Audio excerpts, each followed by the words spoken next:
What is going on, guys, and welcome back.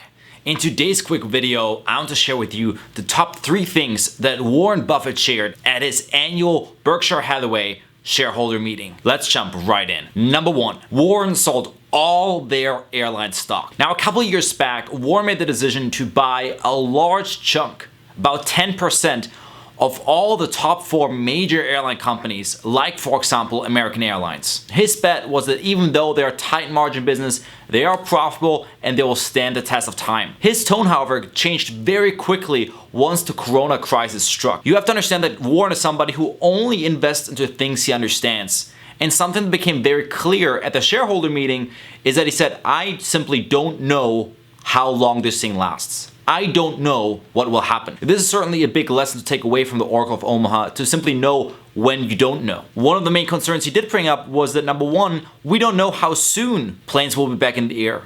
And then the second concern is that even when travel will to some extent resume, there will be way too many airplanes standing around. And when way too many airplanes stand around, 2 things can happen. Either number 1, the price of flights will keep going lower and lower, meaning even revenues continue to suffer. And secondly, even if somebody tried to get rid of an airplane, like sell them, it's going to be very hard to sell airplanes at a time when there's so many on the market and there's so little demand for them. So even the assumed asset value of some of these airlines truly isn't as hard as we might think it is. So if you're thinking of betting on airlines, just know that Warren is no longer with you. Number 2, Warren is keeping about $130 billion of Berkshire Hathaway in cash. You have to understand, this is around 35% of the net asset value of all of the holdings of the company. While many talk about a V-shaped correction and us having left the worst behind, the truth of the matter is, Warren even says, we just haven't seen good enough deals yet. The right opportunities have not been there. So it's clear that while Warren could surely be wrong, he is expecting another major downfall. He is expecting these grand opportunities that he wants to save his cash for. Now, while me and Warren don't agree on everything, certainly because we are on the far separate ends of the spectrum when it comes to technologies, I surely am on his side with this one, because I do think that the worst is still ahead, and it's so important for people to keep a cash balance, because that will allow them to truly buy the big opportunities that are yet to come. Because you have to understand, when most people blow their ammunition early and they no longer have any dry powder to buy with, that's what makes the next drop so bad, because everybody's already fully allocated and more people sell.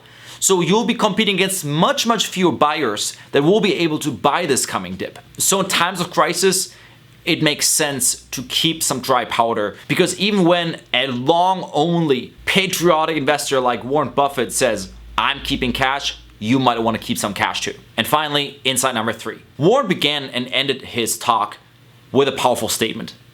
Never bet against America. While I might not agree with everything Warren has said, something to appreciate about him that really became clear in the shareholder meeting is his longevity of experience.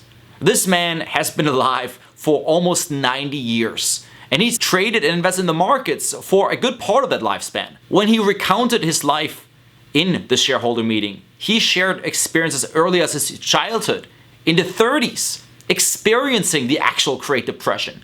For many of us, it's something we read about in books or we watch documentaries.